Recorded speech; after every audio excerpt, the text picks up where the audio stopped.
하나님께서 역사를 준행하시고 이끌어 가실 때에, 또 위대한 인물을 일으키실 때에 반드시 거치는 과정이 있습니다.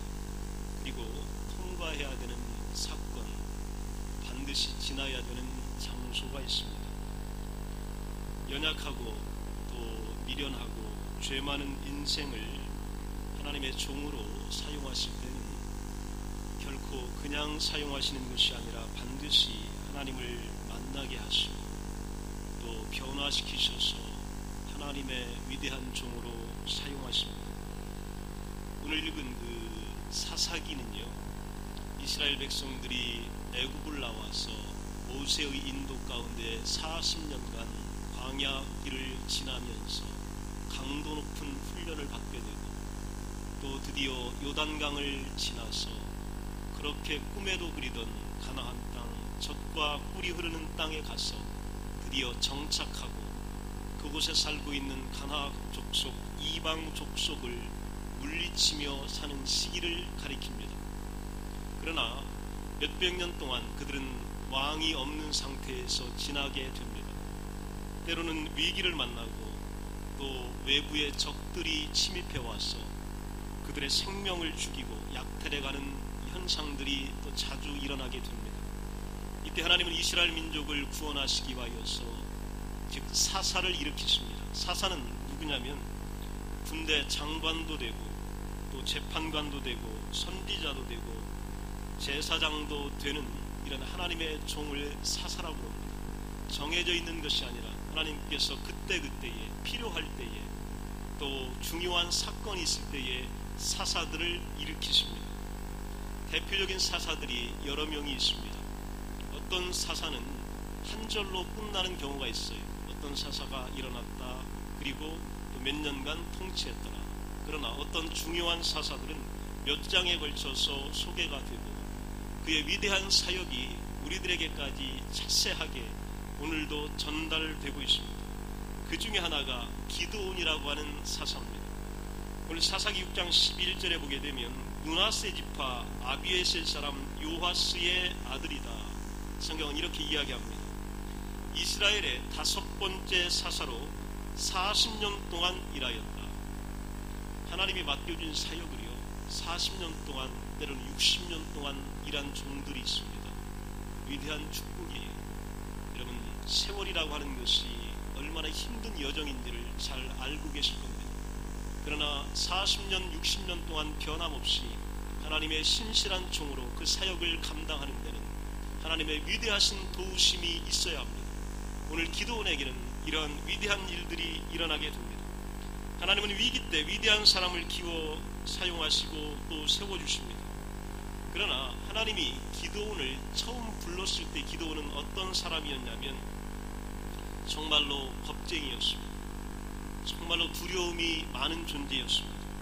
그는 미디안 사람이 자신이 추수한 곡식을 빼앗고 해할까봐 얼마나 두려워했는지 모릅니다.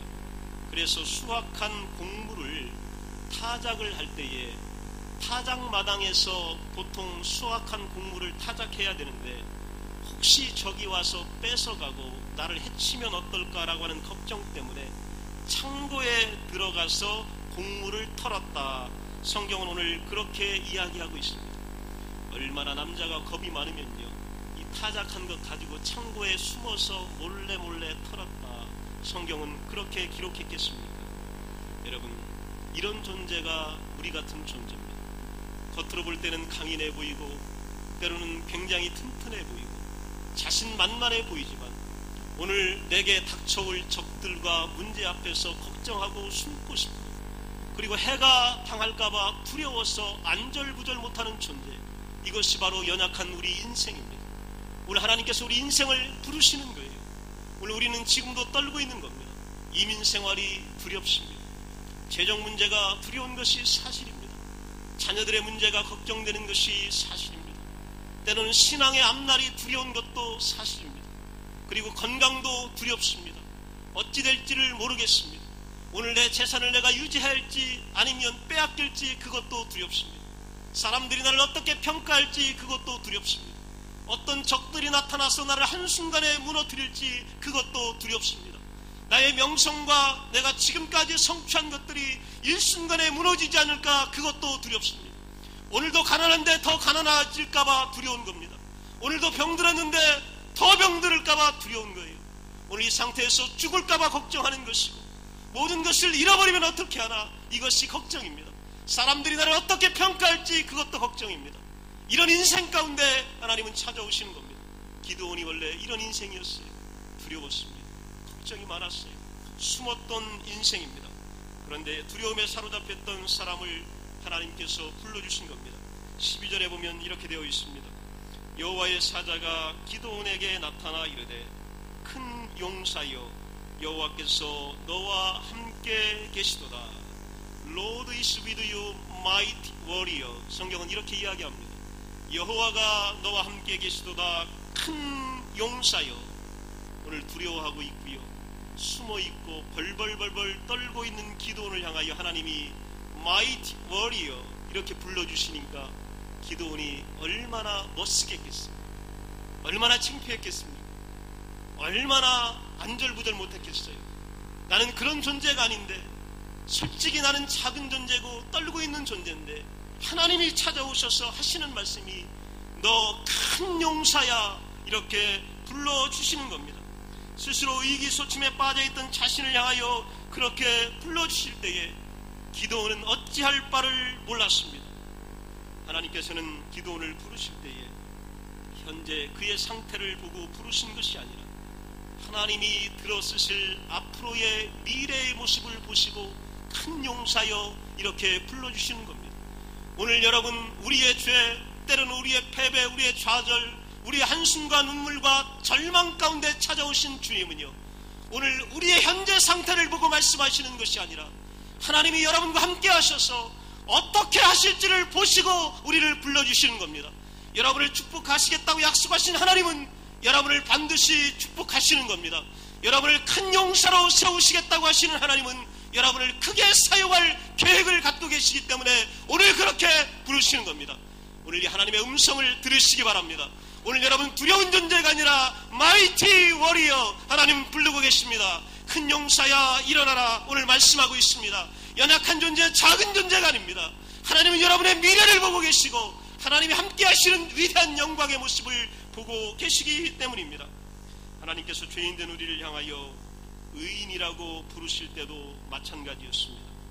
그것은 우리의 현재의 모습을 가리키는 것이 아니라 그리스도와 더불어 보혈의 능력으로 씻김받아서 의롭다 하심을 가리켜주는 말입니다. 하나님의 뜻과 계획이 담긴 부르심, 그것이 바로 의인이다 라고 하는 얘기입니다. 하나님이 만들고 싶으신 모습, 하나님의 자녀, 하나님의 성품, 그것이 의인입니다. 그래서 하나님은 지금 우리에게 의인이라고 말씀을 하고 있는 겁니다. 이 하나님께서 부르셨는데 어마어마한 일들이 일어났습니다. 미디안과 아말렉 이 연합군이요 쳐들어왔습니다. 그런데 숫자가 얼마냐면 12절에 보면 미디안과 아말렉과 동방의 모든 사람들이 골짜기에 누웠는데 메뚜기의 많은 수와 같고 그들의 낙타의 수가 많아 해변에 모래가 많음 같은지라. 그렇지 않아도 두려워하던 사람, 떨고 있는 비겁한 자에게 적이 쳐들어왔는데 적의 숫자가요, 그 숫자가 골짜기에 메뚜기처럼 셀 수 없을 정도로 구름대처럼 몰려왔고요, 그들이 타고 온 낙타의 수가 해변에 모래같이 많았습니다. 그럼 어떻게 해야 됩니까? 이런 상황에서 어떻게 해야 돼요? 그런데 하나님께서는 분명히 돕고 계시겠다고 말씀하셨어요. 그래서 이스라엘 백성들에게 모병을 합니다. 병사를 모집합니다. 어쩔 수 없이 떠밀려 오고 어쩔 수 없이 사정 때문에 오고 강제로 징집되어 온 숫자가 32,000명입니다. 30만 명도 모자란데 겨우 모인 숫자가 32,000명입니다.